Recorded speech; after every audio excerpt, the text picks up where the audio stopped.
अस्सलाम वालेकुम दोस्तों। आज के इस वीडियो में हम लोग अपने बीकॉम पार्ट 1 की इंग्लिश से एक और शॉर्ट स्टोरी करने लगे हैं, early autumn by Langston Hughes. Langston Hughes का पूरा नाम था जेम्स मर्सर लैंगस्टन ह्यूज, जो कि 1 फरवरी 1902 में पैदा हुए जॉपलिन मसूरी यूनाइटेड स्टेट्स में, और न्यूयॉर्क में 22 मई 1967 को इनका इंतकाल हुआ। और अर्ली ऑटम जो इन्होंने लिखी थी वो 1950 में पब्लिश की गई थी। अगर हम इस स्टोरी की कैरेक्टर्स की बात करें तो हमें इसमें 2 ही मेन कैरेक्टर्स देखने को मिलते हैं। पहला है बिल वॉकर और दूसरी कैरेक्टर इस शॉर्ट स्टोरी की है मैरी। अच्छा जी, तो हम अपनी स्टोरी शुरू करने लगे हैं। स्टोरी शुरू होती है बिल वॉकर से। शुरू में बताया गया है हमें कि बिल जो है वो बहुत नौजवान है और वो दोनों एक दूसरे से मोहब्बत करते थे। बहुत सारी रातें उन्होंने गुजारी हैं आपस में बातें करते हुए, एक दूसरे के साथ चलते हुए।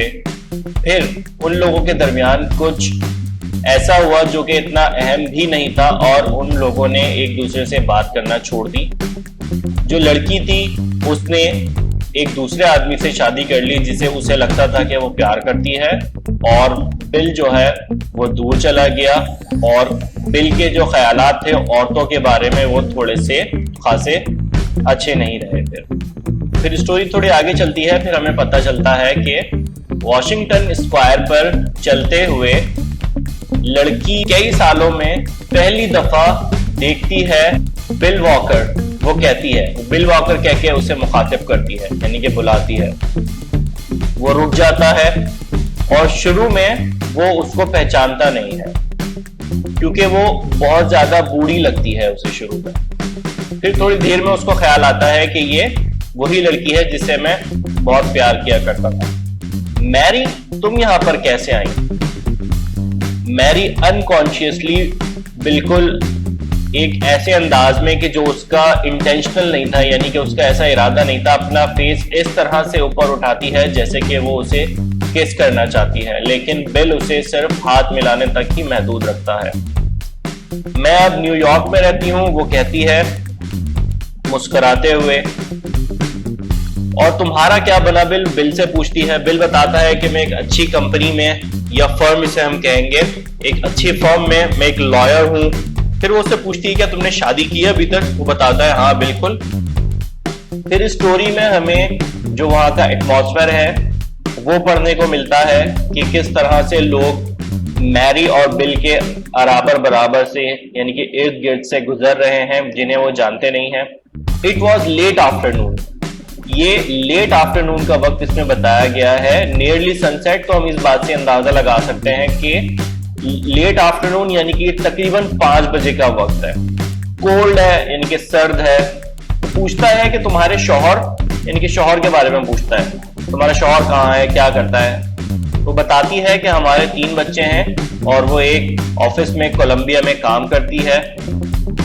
फिर बिल उससे कहता है कि तुम बहुत ज्यादा। फिर वो चुप हो जाता है, खामोश हो जाता है, फिर बोलता है खैर जाने दो। लेकिन वो उसको एक्चुअली ये कहना चाह रहा होता है कि वो बहुत ज्यादा बूढ़ी लग रही है, लेकिन वो उससे खैर कहता नहीं है, लेकिन वो ये समझ जाती है। वॉशिंगटन स्क्वायर में दरख्तों के नीचे वो अपने आप को ऐसा महसूस करती है जैसे कि वो माजी के जो उनके दिन थे वो उन दिनों में पहुंच गई है।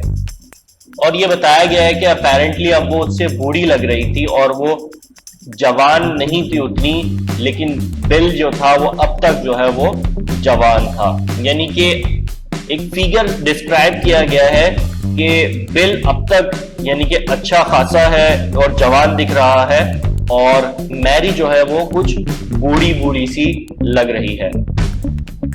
We live on Central Park West. हम सेंट्रल पार्क वेस्ट में रहते हैं। वो बताती है कभी आओ हमसे मिलने। वो कहता है जरूर, तुम और तुम्हारे जो शौहर है, हस्बैंड जो है, वो आओ कभी और मेरी फैमिली से मिलो और हमारे साथ डिनर करो। किसी रात आओ हमारे साथ, लूसील और मुझे बहुत खुशी होगी। फिर उसके अलावा दोबारा हमें जो है वो वहाँ का जो एटमॉस्फेयर है उसकी हमें कुछ झलक बताई जाती है इन अल्फाज के जरिए। The leaves fail slowly from the trees in the square, पत्ते जो है वो आहिस्ता आहिस्ता दरख्तों से गिर रहे हैं, जैसे कि हमें मूवीज में अक्सर दिखाया जाता है। फेल विदाउट मतलब हवा भी नहीं चल रही है लेकिन दरख्त से पत्ते गिर रहे हैं। ऑटम डस्ट, और ये हमें खिजा का जो है वो मौसम जो है वो इसमें बताया जा रहा है। शी फेल्ट अ लिटिल सिक, वो थोड़ा सा अच्छा महसूस नहीं करती। वो कहती है कि हम जरूर आएंगे, तुम्हें मेरे बच्चों से मिलना चाहिए, वो कहता है। इसके बाद हमें फिर एक सीन जो है वो क्रिएट करके दिखाया जाता है कि अचानक से रोशनी आ जाती है, पूरी जो एक लंबी 5th एवेन्यू है जहां पर वो खड़े हुए हैं, और chains of misty brilliance in the blue air, और जो हवा है उसमें एक किस्म की धुंध आ जाती है जो कि मौसम को एक मजीद सुहाना लुक दे रही होती है, जो एक धुंधली सी एक हवा होती है। इतनी देर में जो है वो मैरी की बस आ जाती है। मेरी बस आ गई है, वो कहती है। बिल जो है वो गुड बाय कहते हुए अपना हाथ पीछे कर लेता है। मैरी उसको कुछ कहना चाह रही होती है लेकिन बस जो है वो बिल्कुल निकलने को होती है। लाइट्स का एक दफा फिर जिक्र किया जाता है स्टोरी के अंदर, और जैसे ही वो बस के अंदर दाखिल होती है उसे अपना मुंह खोलते में डर लग रहा होता है।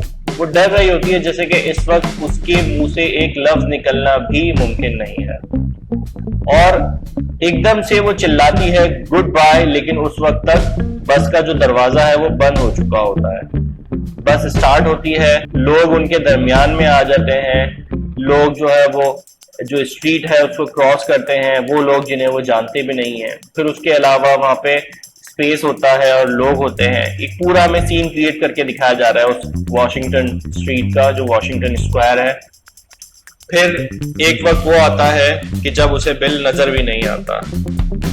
फिर उसे याद आता है कि वो अपना एड्रेस बिल को देना भूल गई है, और उससे उसका पूछना, और उसे ये भी बताना कि उसके सबसे छोटे बेटे का नाम उसने बिल रखा है। तो दोस्तों यहाँ पर एक छोटी सी लेकिन बहुत ही दिलचस्प स्टोरी खत्म होती है। लैंगस्टन ह्यूज ने अपने अल्फाजों के जरिए बहुत ही एक खूबसूरत साचा जो है वो खींचा है, एक हमें स्टोरी के अंदर बांध दिया और हमें उस समा के अंदर ले गया जैसे कि हम वाकई स्टोरी के अंदर मौजूद हैं। तो बहुत अच्छा लगता है और इंटरेस्टिंग लगती है ये स्टोरी जब सुनने में आती है। तो खैर, अब आपसे मुलाकात होगी इंशाल्लाह ताला किसी न्यू वीडियो में एक न्यू टॉपिक के साथ। तब तक के लिए अपने मेजबान जवाद जलाल को इजाजत दीजिए। अल्लाह निगहबान।